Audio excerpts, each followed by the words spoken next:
sunk an enemy destroyer. Hey team, it's Ripper here. Hope you guys are doing fantastic today. Got a great video about how to become a better destroyer player with the Ragnar in Clan Battle Season. But before we begin, if you like what we're doing here at the channel and you want to support us, like, subscribe, bell button below, and appreciate all the support. At 2,000 subs, we're going to definitely get free premium DD giveaway. Hope you want to be a part of that. So let's get right to it. Ragnar, what are we doing today? So Ragnar on the map Trap. And how do we attack this map with the builds that we have today? Now, just a reminder, Clan Battle Season is going on right now. If you don't know what that is, try it out, take a look at it, read up about it.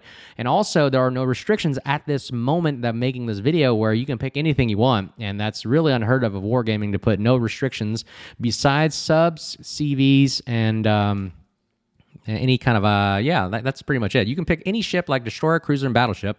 The only restrictions, of course, are CVs and subs, but you can pick any of the other latter. So let's talk about how we actually accomplish this battle today. So I'm the Ragnar. You can see I'm center point right there. So to, symbolize my ship there, I always like to put, represent myself as the good old green team, right? Green, blue, whatever you want to call it. I've used green. So you can see now what is the plan of attack? Now we have 4 cruisers and 2 destroyers on the enemy team, as well as 1 battleship. We have 1 battleship, 4 cruisers, and 2. So it's a pretty comparable build. And let's go ahead and place the 4 cruisers as well. Where are they going to go? A lot of Soviet cruisers today. That's pretty interesting. And of course, we got the good old Schlieffen battleship with my personal favorite, and we have a Summers on our side as well. But I'm going to go ahead and represent where I'm actually going. And we'll draw out the basic idea of how we actually intended to play this. Now, what I would normally do is show you, hey, this is the plan of attack. And wrong arrow, I don't like using that. We're using the correct arrows here. The plan of attack for me is to actually go cap A as always as a normal destroyer player, and then proceed into the middle and see and analyze the situation as to where we not want to go to Bravo, or do we want to go to Charlie? Our plan of attack is to have 2 cruisers proceed over to the north side of Charlie and hold, and maybe actually, I'm sorry to say camp, but that's kind of clan battles right now going on. And we'll have the other destroyer proceed into Charlie, either Charlie going in, or we'll go out and spot for the rest of our cruisers. The other cruiser and battleship will actually proceed to the west side of the island of Alpha, while the battleship pushes through either Alpha, or can either press on or move around Bravo. Now, what does the enemy team normally do? Now, if I was the enemy team, normally one destroyer definitely goes to Bravo. I normally like destroyers staying together because from this angle, Bravo and Alpha are just a quick, pawn hop across to actually acquire Alpha and Bravo simply. You could send a destroyer up to Charlie, but here's a choke point where you don't want to be caught in a radar with. And then if you do proceed inside the cap right here, you have no way of egressing as a enemy player. So I normally don't teach that way, because if you do go in the center there, where are you going to go? You either got to turn this way or you got to turn that way, and that exposes you to fire, and you're getting shot at, and you run the risk of something coming through this gap or this gap right here, and you're getting shot from all angles. So I normally don't teach that, but I like that, you do have a couple players here to distract the enemy team and kind of delay capturing Charlie. But from this angle, I anticipate the enemy team to actually push through Bravo Alpha, and that's kind of the attack style I like to pick, because it's easier to defend Alpha Bravo than Charlie. You grab it, that's great, but then you run the risk of losing Alpha, and then you have 2 caps to 1, and that's kind of like, I always look at the end game here. You win by points, you win by most people alive, and you want to get the most points at the end of the game. But by holding 2 caps, you force the enemy team to actually have to try to retake it, exposing them to driving into enemy fire. So, and of course, where are these cruisers and battleships I don't know. Oh, I think I misspoke there. They have, did I put extra there? Yeah, I did. Let me take away, whoops, and let me take away one of their battleships. Yeah, they only have 1 battleship, 4 destroyers, and 4 cruisers, and 2 destroyers. So actually, let's see how this actually turned out. But that's the plan of attack going right now. What actually ends up happening, we'll just take away all the green lines here and move what I want to move accordingly. What actually ends up happening is you get this player moving. We had a Summers go this way to spot. We had the other cruiser post up here, another one there. This kind of what it looks like if you actually watch it go through. We cap Alpha, and then we proceed here to hold the center. We have another cruiser this way, another cruiser Alpha, maybe deciding whether or not to go to Charlie, and the battleship pushes this way. So this is kind of what the simple setup looks like, play by play, and we'll actually watch the video and see how it turns out. So let's check it out. Okay, here we go. We're back at the battle scene here and watching the actual map actually unfold here. We'd see the Ragnar, I'm taking Alpha while the rest of my ships are in tow. We have the Summer proceeding to the northeast with the other 2 cruisers, and this is capturing Charlie and Alpha plan. Let's see how it works out. But let's talk about the Ragnar. What if you don't know what the Ragnar is a very special ship. I believe it still is in the armory for a high value resource. I believe it's for steel, and it's definitely worth it. If you don't have the Ragnar, I definitely recommend it if you want to be a gunboat DD main, because it's strictly just guns. I mean, that you just focus on guns, and I like focusing on one of your special abilities. It doesn't have any torpedoes. It has some very good, actually fantastic AA. The guns are huge. They're like Worcester guns. Worcester on a destroyer. I mean, it is incredible. Look at the HP, 30,000 HP to start with for the type of build, and the build is at the end of the video, so check that out if you want to know how I built this. But there are 2 types of builds I like to build, one for gun reload and one also for survivability and more extra heals. Or you want to build this one as more or less heals. You notice I only have 2 radar, 2 heals, and 2 boosts, but we have 30,000 HP. So this is a kind of a different variations of builds here. So we capture Alpha, we're holding Bravo now. The other cool thing about the Ragnar is it's got this kind of heavy platings in the middle where a Citadel would be on a cruiser but this Ragnar, it's not a Citadel per se, but it's just heavier armor in the center point, so it does shatter some of most destroyer shells that are I believe either 19 or 21 millimeters. So it does have that effect. Now, I don't know what they did, but they kind of maybe nerfed it a little bit, where the Ragnar, it can absorb a little bit more damage than usual, because I've noticed if you really just sit there and just full broadside, you can take some heavy damage with these just perfect shots. I don't know what it is, because back in the day, I remember Ragnar used to be tough to kill, but now it's really easy to kill. So I don't know what they did, something programming-wise, whatever, but let's take a look at what we're doing here. Why is the Ragnar so powerful? Well, you're looking at it right now. Long-range Worcester gun spamming. I mean, this is what Clan Battles hates, because why? You have cruisers that love to sit and camp. Like you can see, very clear example, you have a Salem camping, sitting there and trying to take the brunt force of firepower, while another destroyer to the west, the Shimakaze, tries to torp the battleships. Now, notice how the Salem switched his guns to us now. Why? One of the good things about being a good destroyer player is you want to be the most distracting player on the team, because it takes fire away from your teammates, as I'm demonstrating right here.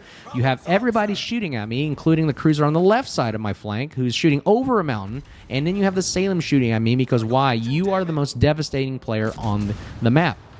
And look, he's getting hammered by secondary shells, by other cruiser, another Des Moines player shooting at him, and yet he still decides to shoot at me, and I'm sorry to say he's missing a lot of his shells, because why? We're the biggest distraction. He's worried that he's going to die to us. Isn't that sad? So if you can get another cruiser or battleship player to fire at you, you just saved a shot for your teammate. And look, you can really take a beating. We're shooting 30,000 damage off the Salem, and his heals are not enough to kill him, and he goes down. That's the first kill of the day. Now, let's see what we're doing here. We're going to survey. Now, the cool thing about the Ragnar, another bread and butter thing, it's got the 7.5 kilometer radar. The 7.5 kilometer radar lasts about 26, 27 seconds if you build for it. Not quite 30 yet, but that's close enough. But it's a long-lasting radar. So as soon as it goes within 7.5 and you build for concealment of 7.5, you can pop the radar right away and expose a destroyer, whatever that may be spotting you. And boom, you start going to town, and your guns will outdo most destroyers on the map. We're currently radar right now, so we're not going to make any drastic moves. We're going to wait for the radar to go down. That's the plan of action right here. And then we're going to take Charlie. So we'll go in and cap Charlie. Once the radar goes down, you give ourselves some advantage here. We don't want to be spotted, so nobody's taking free shots. There it goes. It goes out. So now as a good destroyer player, you're going to go in and then take the cap and help your team secure points. Once you secure Charlie cap, then you start thinking about what's the next plan. Well, the next plan, since there's less enemies at Charlie, Bravo, the enemy spawn, you're going to start heading that way. That's my plan of attack right now. Notice that my teammates are doing a good job of holding off a defensive position of north of Charlie. That's what's keeping their 2 cruisers in front of me right now, the Moskva and the Stalingrad, at bay with their other destroyer. I believe that is a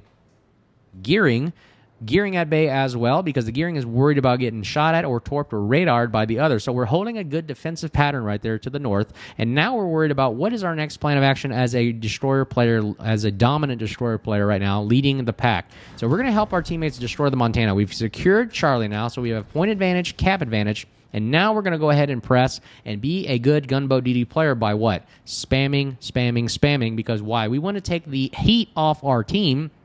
and also assist in removing another enemy player off the map. That is a good destroyer player. Now, we're also spotting for our team as well. If the Montana ever went unhidden, we are going to go out and expose him while maintaining our concealment. I'm going to go ahead and open fire now because he's down to half health, and we're going to start shooting. And let's see. Ooh, look at that. This Montana is actually a secondary build because he's actually shooting his secondaries from that far out. So good second. I like secondary builds. I wish Montana had better ones like the Ohio, but I digress.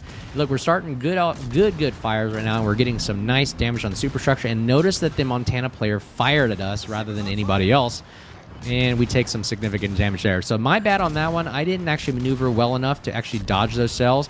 My plan of attack usually for you to dodge and be a better destroyer player is, one, don't hit this island I'm about to do, but also when you see a shot in the air, do something. Either you change your vector, change your velocity, do something that throws off the enemy shells. Because most time, and me included, when I aim at destroyers, I'm usually just kind of anticipating their full speed, and I lead them very, very well. We're going to see if we can start another fire right here. Look at these Worcester style guns just shooting at it. 152 millimeters, I believe. These things will penetrate almost anything. 30 mil pin, and they start a lot of fires right there. And we got another shot in the air. We're going to have to speed up and get out of juke, out of dodge, and we take a brunt force hit. And thank God that island stopped us there. That stopped those shells that threw off his aim. And we're going to keep aiming right at the superstructure. Just nice. Another fire right there. We're just getting some nice crisp shots right on the superstructure because we're just putting them just right above his hull. And that should be able to penetrate most of his armor because 32 mil is probably the weakest point on his ship. But again, our guns only pen 30. So we're going to try to get most of the superstructure hits and keep starting more and more fires. And just these guns are ridiculous. They're a lot of good reload, and ouch, that hurt a lot. We are taking too much damage right now. We have to really get go undetected and get out of dodge and try to reset and reassess. So right now my buddies have killed everybody at Charlie. Bravo, and they're going to go ahead and cap that for me. So we're going to see if we can hold off and help our northern team and eliminate this Moskva that's ruining their day. That's the cool thing I like about the Ragnar, because the guns are so large for their caliber size, for the destroyer role. There's just packs so much of a punch and start a lot of fires. We still got a heal left. We can recuperate the mistakes we made right there. What could we have done better there? We could have juked and dodged a little bit better. I should have maybe turned into the target rather than turn away, because for some reason I seem to be hitting more, absorbing more shells as I turn away, and that's not good. So I recommend turning into the target and speeding up to throw off those shots. So right now we're shooting the Moskva right now. See if we can start a fire. Moskvas burn very, very well, by the way. Their damage con has a long cooldown time, so I notice if I start a lot of fires, he's not going to be able to recover from that. Just watch, there's one fire right there. And now he damage con right there, so we know that the next fire is going to be permanent. So let's see if we can keep another fire going right here. We're taking 1,400 damage, 1,000 damage, 1,000 damage. I mean, that's ridiculous. This is almost like playing with a druid, but with HE shells, because you're putting so much hate and firepower on this thing that is causing him to go, I'm having a bad day. Let's see if we can get another fire going on. We're still taking a lot of health alpha down off of him right now. Ooh, that didn't help out as much. We took a lot of damage there. 1,200 damage. He's almost dead, and there's that perma fire we're looking for right there. And just watch how he just slowly burns to ash, because that's exactly what silver cruisers do. They burn really, really well, and you can't use the commander skill that heals him at the very, very last minute. And we're actually taking a lot of shots. Look at this. The gearing is not shooting at us, and we're taking way too much damage. So we're going to go ahead and back up. Being a good destroyer player is know when to not pick a fight when you can't win. So we're going to choose our battles wisely. So we're going to slide in the back and use island cover, all while holding the two Alpha and Bravo caps and keep them at bay at Charlie. So we have one radar left in case we get spotted by the gearing. We're getting hydroed as well. Hydro is about 5 kilometers from Moskva, so guess what? He's at 4.7 there. We're going to go ahead and drive away and get outside of that detection to, again, give us an advantage of concealment. Right now, Alpha Bravo is being held by our two buddies at the bottom, and we'll hold Alpha for us. So let's see. We're out of hydro range, and we're going to just hold our position right here and see what the enemy team does, because usually that's an indication of they'll make a mistake. Oh, here comes the gearing now. This is a perfect spot for us. We're about to take out the Moskva. Gearing is pretty much dead. We got to use all these shells to hit on. He's got more health than we do. Moskva goes down. Pop the radar right there. We have 35-second radar. My bad. I actually built this thing for 35-second radar, which is not good for someone who wants to hide in smoke. So if my aiming is good, we can probably eliminate this guy, hopefully without him damaging. Now, his little gearing guns are not doing as much alpha damage to us because, like I said, That armor in the middle section does help us a little bit, but again, I'm not going to leave that to chance. And boom, he goes down. That's our first kill for the day, 124,000 damage, and that is how, ooh, we almost get taken out right there, and thank goodness we angled and dodged the last shell there. We only have 155 health left. We're holding on by literally duct tape and gum. So that's the Ragnar. That's the power of what it can do in clan battles. Let me know what you think in the comments below. Like, subscribe, bell button below. Appreciate the support. I think this win game is in the bag, and victory right there. Again, thanks for supporting all the stuff we do here at the channel. At 2,000 subs, we'll give it a free premium DD giveaway. But the build is at the end of the screen. Check it out. Let me know what you think in the comments below. And as always, you guys stay safe out there. Enjoy it. Hopefully see you out there in clan battles. It's going on right now. Take advantage of it. There are no restrictions at this moment of making this video, but they could change that at any moment. But let's get going. I'll see you guys out there. And again, stay safe. Cheers.